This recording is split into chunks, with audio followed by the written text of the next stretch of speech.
We are live now, I believe. I know we're live on, well, we're not live on YouTube, but this part of the call will be recorded and placed on YouTube. So just waiting for it to fire up here on Facebook. Whoa, I believe. I know we're live on, well, we're not live on YouTube.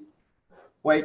All right. All kinds of chaos just ensued. All right. So I double tapped my, my Apple mouse, and it made the screen really, really big. So, all right, welcome everybody. What's up? We are live in the Facebook group now. So welcome to the Creative Crypto Show. Thank you guys for showing up. We appreciate you. If you're watching this live in the group and you want to join this call, just click on the link to join the actual call. You can hop on the Zoom and chime in. So those of you that are watching this on YouTube, if you would like to come over and join us in the community, you're welcome to do that as well. The link's somewhere in the description that you will see. So creativecrypto.group, that'll actually take you directly to the Facebook group. So if you want to join us there and participate in these calls or just see all of the other shenanigans that goes on in that group, you are welcome to do that. We would invite you to do that. Whenever you're asked for a code word, if you're coming from YouTube, use the code word Satoshi, just FYI. So let's go ahead and kick things off with some good news, because that's how we start every call, is talking about some good news, focusing on some gratitude for just a moment. So Danny, welcome to the call. Thanks for joining us. What is some good news that you would like to contribute today? I actually have two great news. So today is my first day that I can actually speak not so nasal. So I'm happy to be able to speak. I've been kind of sick. So secondly, I'm happy to be here and build consistency of trying to be here as much as I can. And taking this opportunity to thank you. And even though I'm not so involved in the cryptocurrency, I'm absorbing the knowledge that you're providing here. So awesome. I definitely appreciate it. That's good. Glad that you're feeling better and your voice is back and you're happy with that. So my good news, my news is actually awesome for me, because it was just a great moment.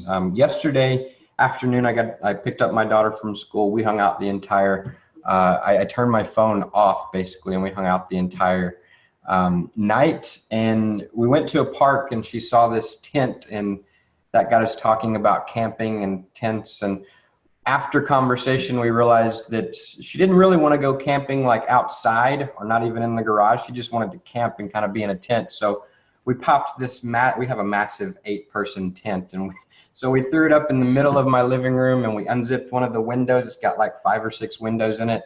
And we had a perfect line of sight to the TV. And so we watched part of the movie Moana and camped out in the tent in the living room. So that's my good news. It was just an awesome night, great conversation. My daughter's 3.5, almost 4 next month. So it was just a good time. So that's my good news. Let me go ahead and share my screen, and then we'll do a update of the market, see what's going on. I haven't even looked at the market yet, so let me pop in, share. No, don't stop the live stream. Share the screen. Share this one. Danny, you give me a thumbs up whenever you see my screen. thumbs up. Perfect. Okay, so let's see what is going on. So this is in the Facebook group. Let's go to coinmarketcap.com. Check out what is going on here. Bitcoin. All right, so if we look at, actually, let's talk about the market cap before we get into the actual market. So current market cap today at this moment is 387 billion. So 387. That's down from 425 yesterday. So a little bit of a pullback in the last 24 hours. The 24-hour volume, though, look at this. This is very, very interesting. The market cap went way down. Well, kind of way down. I mean, 387 is still good, but it was 425 yesterday. So you're talking almost $40 billion that the market cap decreased. But here's the interesting thing. The 24-hour volume is usually between 15 and 20 billion, 15 and 30 billion typically. And so the interesting thing is today, welcome to the call, Jessica. Happy to have you here. Today, the 24-hour volume is 40 billion, which is almost 10 billion up from what it usually is, usually the 30, at least in the recent history. Yesterday it was 29 billion. So overall market cap went down. The 24-hour volume went up. What does that mean? What does it indicate? We'll talk about that here in just a minute. Total number of cryptocurrencies on this website, 1,591. So yesterday we had 1,592, so we lost one. Maybe it was a scam, but either way, it died. It's no longer on this site. So rest in peace, lost cryptocurrency. Bitcoin dominance is at 39.1%. That is up from yesterday. Yesterday was 37.2. So a little bit of upward movement in that. Now let's just look at, let me pull up my notes. Oh, great, I don't have any notes. So again, no big deal. I usually don't have notes when I do this, but sometimes I prepare and have thoughts ahead of time that I want to share with you guys, but there's none of those today. So this is all from, and you're just seeing it real time. If we look at the market as a whole and just kind of scroll down, one of the first things I do, we see a lot of red. Actually, we see majority red. So let's just take a look and see what that looks like. If you'll look, this is a red day. We've had green days for the last 7 or 8 days. And Mixin is still pumping 23.6%. Let's just look into this a little bit further. We talked about, we went to the website yesterday, noticed that there's been a major pump in the last 3 or 4 days. It was $596, I'm sorry, $569 just, I mean, less than a week ago, a few days ago on April 17th. It was $378. Today, it's $1,223. So quite a large pump for this, but again, no information on the actual website. I haven't done any digging on this. All it says is this on the actual website. However, if we go to message board, maybe there's some information there. You can get some more details about what it actually is, why it was created, you know, how it works, those type of things. Now, there's not a lot here, as you can see. And it's kind of technical talk. It tells more so how the technology performs and works and kind of what it is. But this is, again, just a little bit more. These are little kind of updates from the project, you know, April 9th, April 11th. So there's no updates since April 11th. So I mean, we could go out and look for some news to see why this is pumping, but I personally don't know. I don't own any of this. Nonetheless, it's been pumping over the last 7 days. So this is one that we've continuously seen. 1, 2, 3, 4, 5, 6, 7, a total of 7 cryptocurrencies out of these 1,591 are actually in the green. That means the majority of them are in the red. EOS is one of the lone survivors that is still up today, up a little over 2.5% for the day. Tron's up again today, so it's a couple days in a row there. Steam is up again. So that's kind of what's going on. The biggest losers, we got Kyber Network, Populous, Bitcoin Gold, Funfair. So there's some double-digit losses for today, but it's not unexpected whenever you have a majority red day. There are always pullbacks when we're in a bear or a bull market. If we're in a bull market, there's always pullbacks. If we're in a down market, there's always head fakes that go up. So the indicator for us switching, the key thing that I want you guys to really pick up on is the trends. All right, if you're looking to make money from Bitcoin or any cryptocurrency short term, you got to pay attention to the trends. And there's only 2 trends. Well, there's 3 trends. We don't trade in one of the trends. All right, you got up, it's trending up. You got down when the market's going down, and you got sideways when it's not doing anything. It's just kind of bouncing, you know, up and down on a daily or hourly basis or minute by minute basis, but not a lot of movement from day to day, week to week, so forth. So up, down, and sideways. I don't trade personally when it's going sideways. It's harder to trade. I mean, you can zoom in your time frame and trade on a daily basis at that particular thing, but that to me is too stressful. I mean, it's a lot more guessing that you have to do and a lot more predicting that has to come into play, because you're throwing down, you know, $1,000 at 8 o'clock, you know, in the day because you feel like that's the lowest point. But what happens if you're wrong and it actually drops down and today happens to be like, it's just a lot easier to lose money. I prefer, and it's I don't want to say less skill required, but less luck required, maybe less prediction involved. I prefer, like, if I'm going to trade, doing it on a week to 3 week to month even basis. So it's kind of a mix between swing trading. Day trading is when you're opening a trade in the morning, closing it in the afternoon. You open and close the trade on the same day. Swing trading is when you might open a trade today and you close it in 3 days, 5 days, 7 days, whatever. So that's the way that I trade. So for that reason, I don't trade when the market's moving sideways. So we can eliminate that sideways trend. So then we got up and down. Here's how I look, and it's very important to know, are we in a downtrend? Are we in an uptrend? What are we in today is my question to you. We look at the market, we see all red. Does this mean we're in a downward trend? And the answer is no, not from the way that I look at this, because the way that I look at it is I look for, just like whenever we were going down, down, down from right here along this point. Let me go 1 year back. So from this point right here, when we were up and we started going down, actually, let me go all time again, because that better paints the picture. When we were going down, what we looked for was an upward trend, right? So this was the downward trend. Now I believe we're in an upward trend. Now this could change at any time, but if you'll remember, the indicator for me that says we're moving from a downtrend to an uptrend, the indicator is 3 days of the opposite color in a row on CoinMarketCap. And so we were looking for 3 green days because, you know, back then we were having pretty much all red days. That's because we were in a downward trend. Well, it's the same thing looking from the other way. I still believe that we're in an upward trend. 3 red days in a row would be worrisome. Not worrisome, but it would be an indicator that, okay, that was just a head fake. We're still in this downward trend. We're not out of it yet. Now, here's the deal.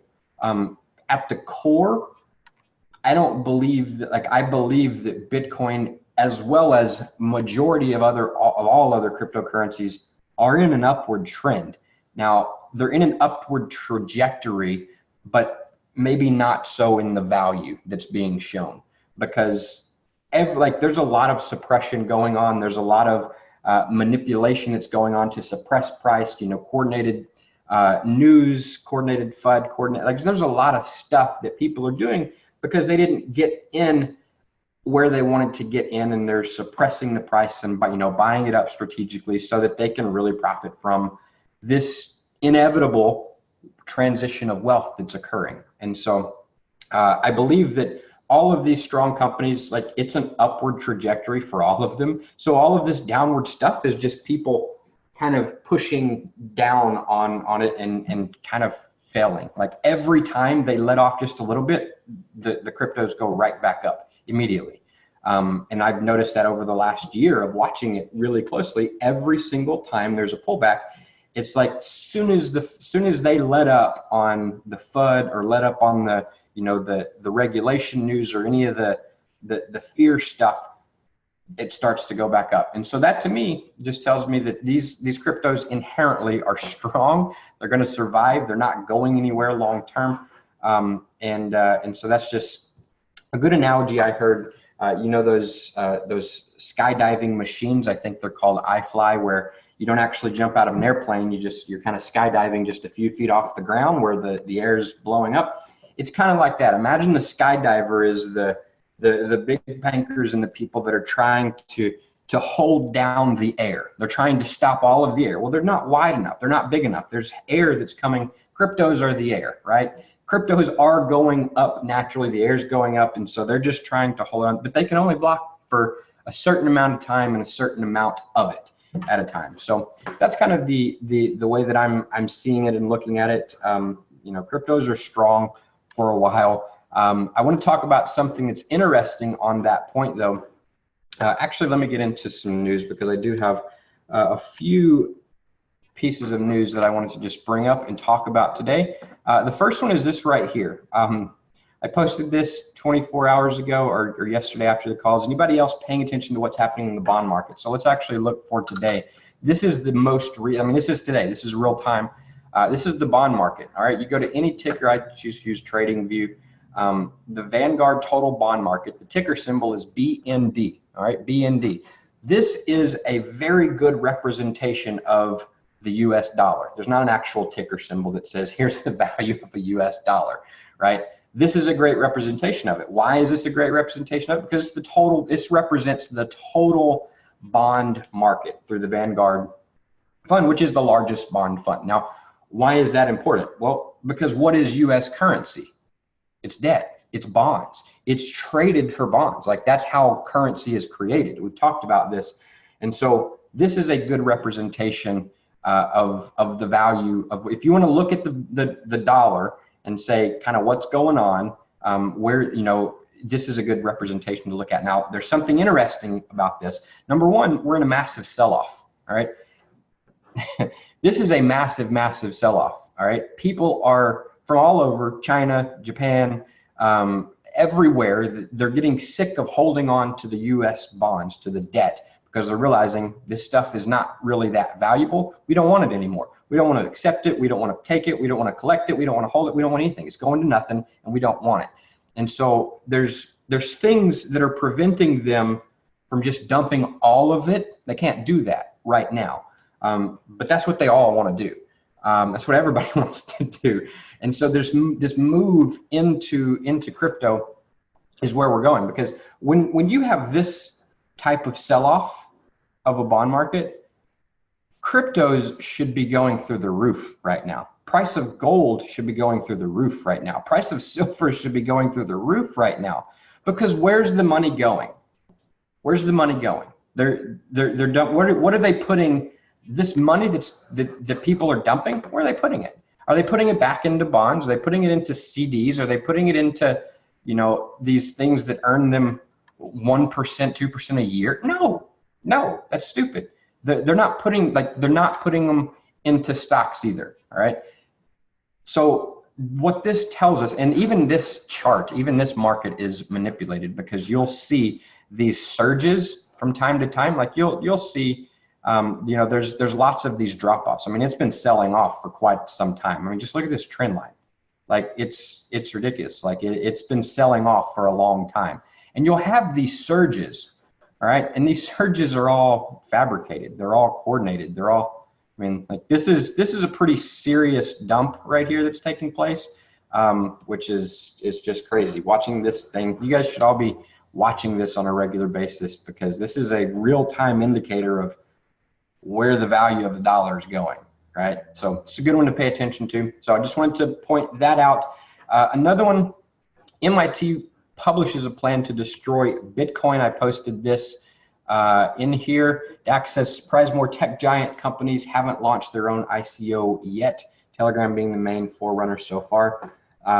Yeah, so more tech companies are definitely going to be getting involved with crypto. The bigger players are, you know, who knows how they're going to be getting involved. They all have a decision to make. Do we want to truly offer the power to the people and shift our business model and capitalize on where this trend is truly going? Or do we want to keep hold of the control that we've always had? And do we want to just kind of do a temporary solution, which is going to be equivalent of an intranet, a company-owned intranet, compared to the internet that's open to the world? All right, so you're going to see a combination. I mean, that's the choices that the two have with crypto. They can do a centralized type of crypto solution, which many of them are going to be doing. And quite sadly, a lot of people that aren't really hardcore paying attention to this type of thing, they won't know the difference, you know, at least for a period of time. There will, in my belief, I believe there will be a time when that won't be the case, right? Like people, the power is coming back to the people.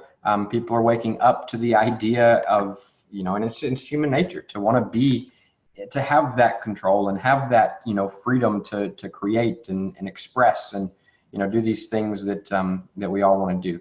And so it's going to be interesting to see how this plays out over time. But this article was interesting.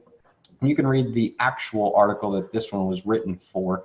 Just clicking on this first link. There's an article from MIT that was written, "Let's Destroy Bitcoin." And it talks about the three different ways that they could possibly happen. So the first option it talks about is a government takeover, whereby governments create their own digital currencies dubbed Fed coins, which I've been talking about, which will allegedly improve upon the efficiencies of Bitcoin, presumably reducing or even eliminating demand for decentralized currencies, right? That's what they want.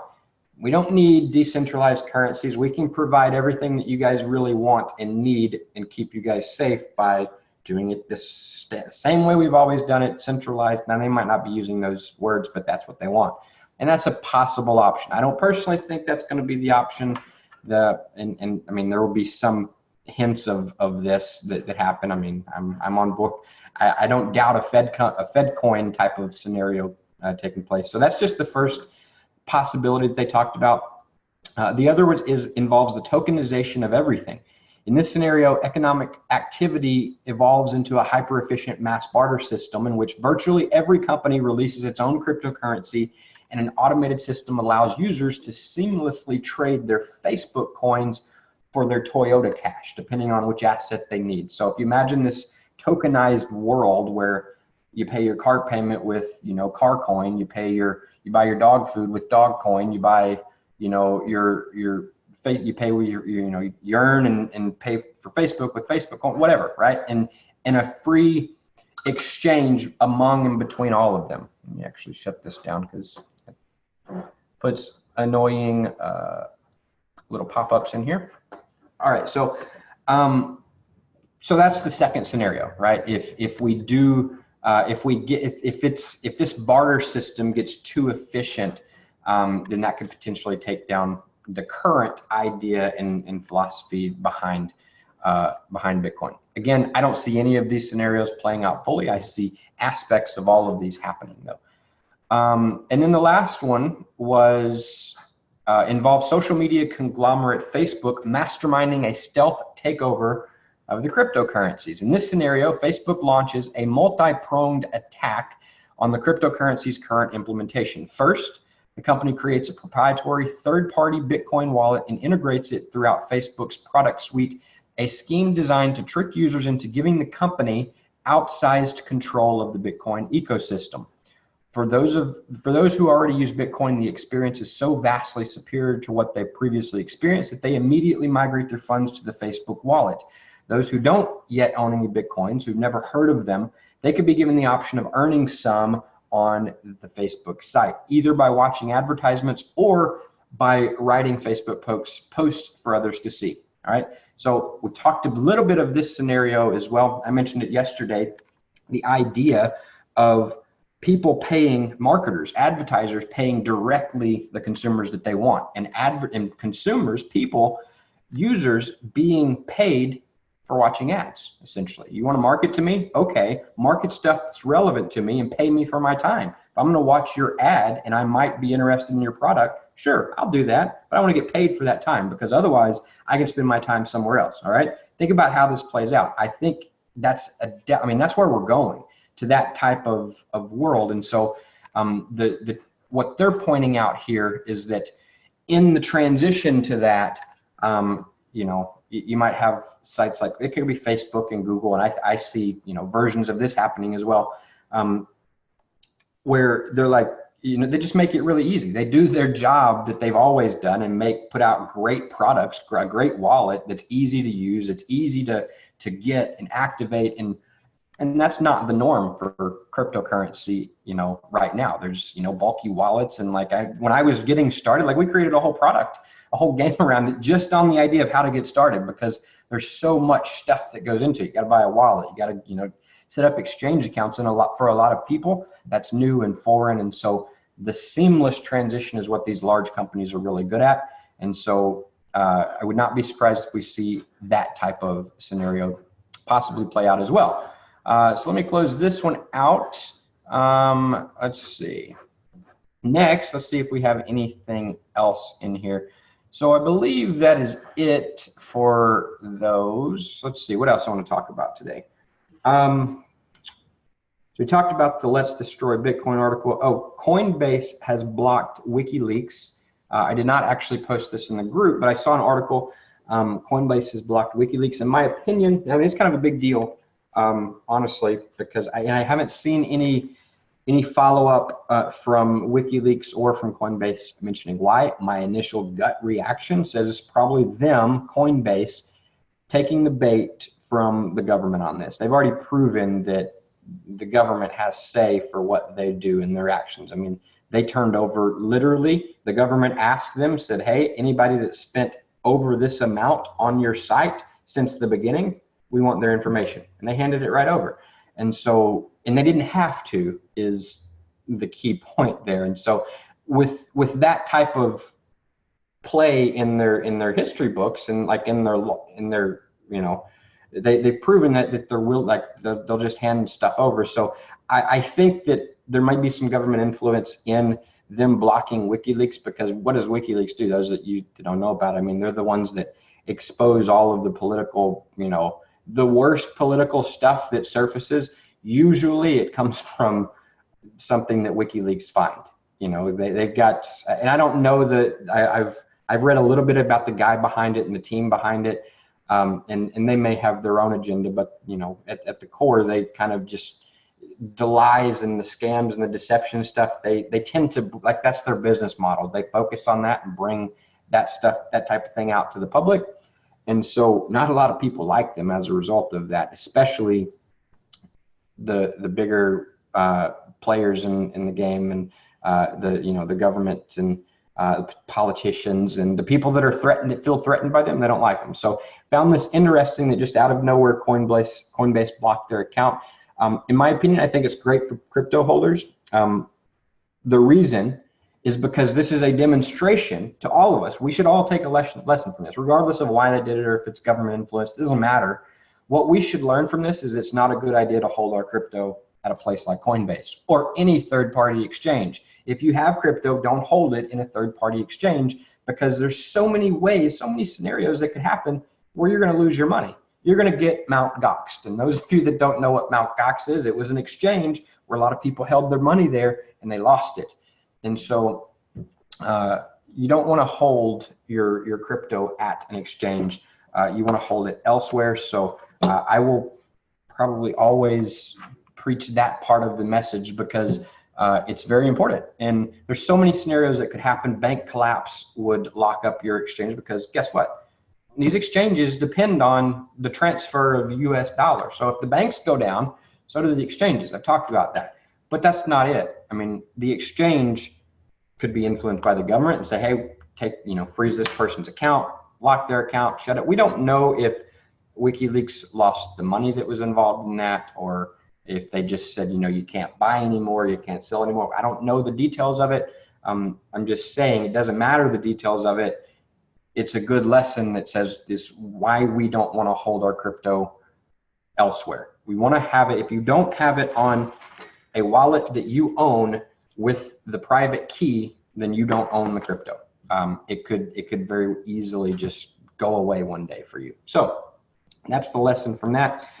And I think I'm going to wrap it up for today, because those are the main points that I wanted to get across. So thank you guys for watching and listening.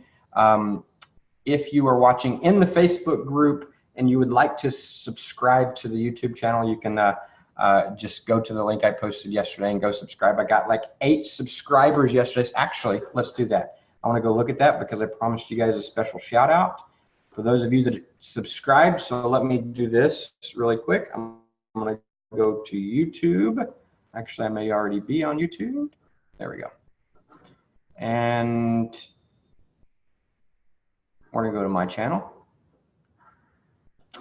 And I got 8 subscribers. So all I can say is thank you so much to all 8 of you. I had 0 yesterday when I posted in the Facebook group. So yay, I got some. I have no idea. I'm not a YouTuber. So those of you that are watching this on YouTube, they're like, this dude, come on. I don't know. I'm not a YouTuber. I'm just posting the content that I create on YouTube for the world's enjoyment. So I don't know how to view these subscribers. Maybe there's a way. I poked around. I can't figure out who it is. The only thing that I can figure out, and these numbers don't even match up, I can click this little button, and it gives me these 3 people. It's showing that 3 people, Jeffrey Fine, Katie Johnson, and Bobby Dubé, I think is how you pronounce it. Those 3 people subscribe. Now, it says we got 8, but I noticed that there's also a setting that not everybody that subscribes, because if I go to my community, like my, let's do the customized channel. I think it's here. Nope, that's not it. So if I click on Creator Studio, maybe that's it, and I go to community and subscribers, nobody shows up in here. It says only subscribers who share their subscriptions publicly are shown. So subscribers who have their subscription set to private don't show here, even if the account is subscribed to your channel. So I can't give you guys a custom shout out and say thank you because I don't know who you are. So if you want to shout out, you can comment on one of the videos. That would be a good way to do it. Yeah, I'm not able to actually see them. But nonetheless, I thank you, all 8 of you, whoever you are. Actually, one of them, I know who it is. It's me, because I have another YouTube channel that I subscribe to, my own YouTube channel. So technically, there's 7 of you that I appreciate your subscription. Those of you watching on YouTube, if you want to play in the Facebook group with us, we'd love to have you there. That is it. That's all I got. I appreciate each and every one of you. Have an amazing day. We'll talk to you. We'll be back again maybe tomorrow. I'm traveling tomorrow, so maybe not tomorrow. It all depends on where I'm at in the airport in the world. I don't know. It's an up in the air flight schedule. So we will see, possibly tomorrow, if not, possibly Friday. If not, we'll definitely be back on Monday. So we'll see you on the next episode, whenever that may be. Talk to you soon. Have an amazing day.